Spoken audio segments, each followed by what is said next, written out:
সর্বশেষ গতকাল এই ইস্যুকে কেন্দ্র করে এই আবেগ ইমোশনকে কাজে লাগিয়ে যে বা যারা গতকাল বাটা, পিৎজা হাট, ডোমিনোস পিৎজা সহ বিভিন্ন কেএফসি সহ খুলনা, বরিশাল, চট্টগ্রাম, সিলেট, কক্সবাজারে যে ধরনের বর্বরচিত কাণ্ড ঘটিয়েছে এটি বর্ণনা করা নিন্দা জানাচ্ছি এবং আমরা অনুরোধ জানাচ্ছি যেভাবে বিগত সময়ে বাংলাদেশে কিছু ইউটিউবের এবং সোশ্যাল মিডিয়া প্রপাগান্ডাকারী কয়েক কিছু ব্যক্তি রয়েছে যারা প্রতিদিন পারলে বিপ্লব ঘটায় এবং বিপ্লবের নামে যারা মব জাস্টিসের সূচনা করে।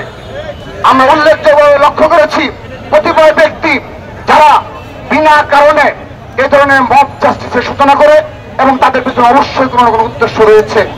আমরা আপনাদের সবার উদ্দেশ্যে বলতে চাই, ছাত্রদল বলতে চাই, সারা বিশ্বের সাধারণ শিক্ষার্থীরা যেখানে ফিলিস্তিনের প্রশ্নে এক এবং ঐক্যবদ্ধ অবস্থান গ্রহণ করেছে সেখানে এই বাটায় যে ধরনের ন্যাক্কারজনক ঘটনা ঘটেছে, অপরাপর ব্যবসায়িক প্রতিষ্ঠানে যে হামলার ঘটনা ঘটেছে এটি দ্বারা বাংলাদেশের ভাবমূর্তি চরমভাবে ক্ষুণ্ণ হয়েছে। আমি বর্তমান নির্দলীয় সরকারের অনুরোধ জানাচ্ছি, আপনারা ব্যবস্থা নিন।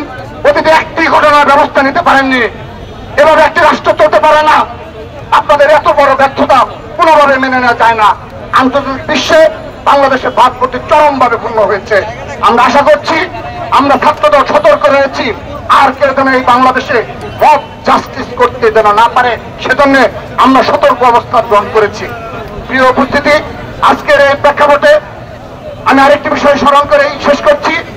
আজকের এই প্রেক্ষাপটে আমাদের সেই শহীদ রাষ্ট্রপতি জিয়া রহমানের শাসন আমল ছিল, যেখানে ওআইসির কার্যকরতা নেই। আজকের এই বিশ্বের এই বাস্তবতায় মধ্যপ্রাচ্যের মুসলিম দেশগুলো, মুসলিম প্রধান দেশগুলো আজ ছিন্ন ভিন্ন, তাদের মধ্যে ঐক্য নেই। ওআইসি নামক একটা সংস্থা রয়েছে কিন্তু তার কার্যকারিতা নেই।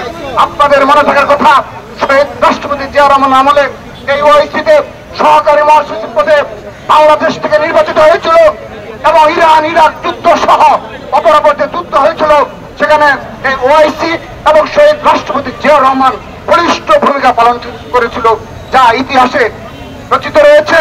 সে কারণে আগামীর বাংলাদেশে আপনি যদি নিজেদের মধ্যে হানাহানি এবং বিনা কারণে মব জাস্টিসের সূচনা করেন এবং সোশ্যাল মিডিয়া প্রপাগান্ডার মাধ্যমে আমাদের ঐক্যকে বিনষ্ট করেন, আমাদের জাতির কপালেও দুর্দশা রয়েছে। সেহেতু আমি আশা করব আপনারা এক এবং ঐক্যবদ্ধ রাখার জন্য যে ধরনের প্রয়াস প্রয়োজন আপনারা সে বিষয়ে সতর্কভাবে বক্তব্য রাখবেন। এবং সর্বশেষ ভারতের যে নতুন বিতর্কিত ওয়াকফ বিল পাস হয়েছে আমরা তার নিন্দা জানাচ্ছি, ছাত্রদল নিন্দা জানাচ্ছে।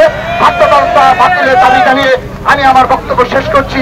সবাইকে ধন্যবাদ জানিয়ে এই তৎপরদের মাঝেও আমাদের একটি প্রাণের দাবির পক্ষে ছাত্রদলের সকল পর্যায়ের নেতা কর্মীদের ছাত্রদল কেন্দ্রীয় সংসদের পক্ষ থেকে রক্তিম শুভেচ্ছা জানিয়ে বিদায় নিচ্ছি।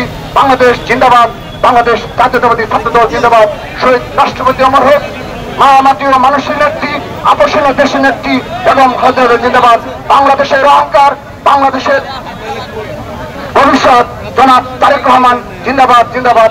সবাইকে ধন্যবাদ। আসসালামু আলাইকুম।